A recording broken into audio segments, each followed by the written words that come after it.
Are you someone who bobs along the water as you swim? You don't know why? Well, the reason is because you're pushing water down. And the reason you're pushing water down is because you're reaching out and you may be reaching a little too high to the surface of the water. And yes, as you start to do that front part of the catch, you start to push water down, and that's what bobs you up and down. So the way to fix it is just make sure you're entering a little bit deeper. I say at full extension, you're almost about a foot underneath the water before setting up that catch, and that should smoothen you out. Okay, so you've often heard of the fingertip drill, and the reason a coach may give it to you is for you to practice a high elbow recovery. But the other reason I like to give it for my athletes is for them to learn how to swim straight. If you're in open water and you're swimming skew, there could be a number of reasons why that is happening, but one of the reasons could be because you're crossing over with your arms. So what I tell them to do is with a fingertip drill, they're literally drawing a line next to their bodies as if they're two railway tracks going on either side of the shoulders, and they're drawing a line with their fingertips, entering and extending on that same line, pulling back on that same line, and you're doing that on both sides. And so the fingertip drill helps make sure that that line is straight versus that open arm recovery where you sometimes cross over when entering into the water and now you're swimming all over the place. Again, it's one reason of why you may be swimming skew in open water. So a common mistake we see is athletes over-rotate on their breathing side, and then in turn they under-rotate on their non-breathing side. So a cue I give our athletes is when they're turning to breathe, make sure their legs are still kicking down, make sure they're keeping tension in the core, and they're just trying to rotate 30, 45 degrees. Over the water, the angle of the arm should be 45 degrees. If we see it's coming closer to 90 degrees or behind or on top of them, then we know that's too far. Whatever's happening over the water is also happening under the water.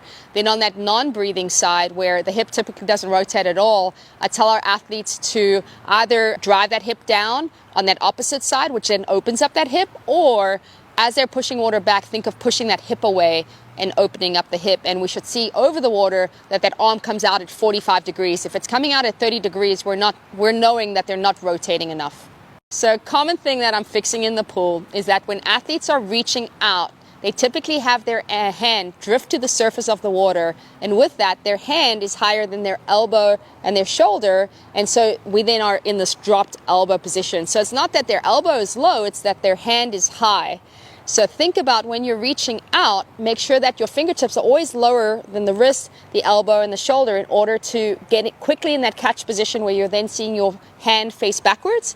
If that hand is too high, the initial part of the stroke is you're going to be pushing water down and you're going to drop the elbow. So two key things that are going to slow you down. So high turnover. This is something I like my athletes to work on because you naturally fall into a higher turnover when you're starting a race and there's tons of people around you. Another place where that may happen is when you're looking to turn the buoy. It just gets really chaotic. You cannot have these long, smooth, controlled strokes. It's going to be a high heart rate, high turnover situation to get through that buoy and keep swimming.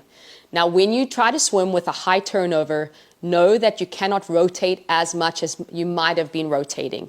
You need to swim slightly flatter to keep that turnover up. So when you're practicing in the pool, practice at the different turnover rates. Know that if you don't practice it, it's going to be very uncomfortable come race day. Your heart rate's going to get higher and you'll panic pretty much. And so make sure whatever you're going to do on race day, you practice in the pool as well.